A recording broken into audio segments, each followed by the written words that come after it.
We are nerds. We are bricklayers. We are outcasts.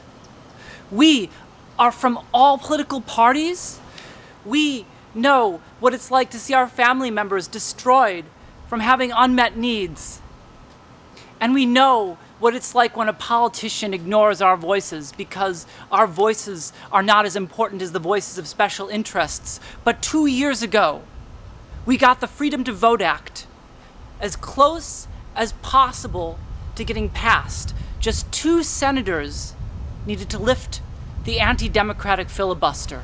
But now, millions of dollars are being spent to primary and defeat members of Congress who stood with us when we tried to get the corrupting influence of money out of politics.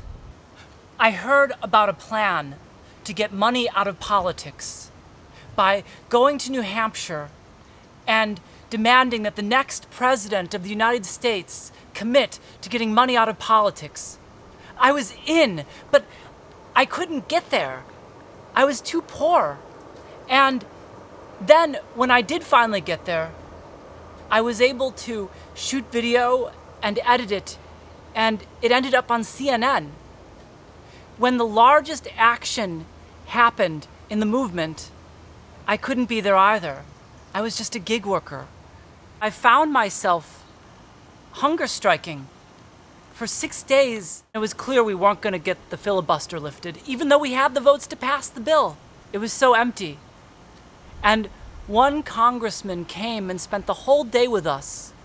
That congressman was Representative Jamaal Bowman, who listened to us, who asked us what mattered, who talked teacher to teacher about how we could support students. And he kept his word with us and used his voice, that our voices might count on a day that was so dismal. Up to $25 million is being spent to defeat him, and he's 17 points behind his opponent. He needs our voices to lift up his light.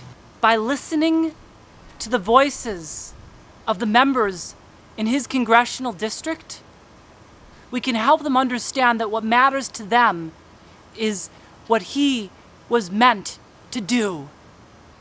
We can do this by going to New York and knocking on the doors in his district. If we can't afford that, we could call voters in that district and have these conversations with them. But if you can't do either of those, perhaps consider supporting someone like myself and my partner Nora.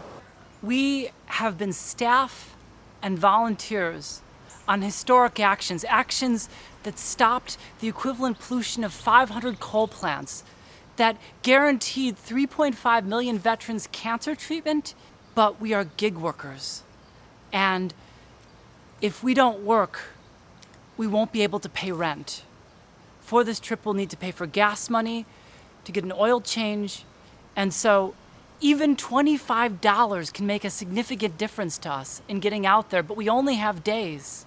Join us and lift our voices together, because we can lift our voices to support Jamaal Bowman and maybe even Cori Bush and others too if we raise enough. And together, we can join in harmony to save our republic. Thank you.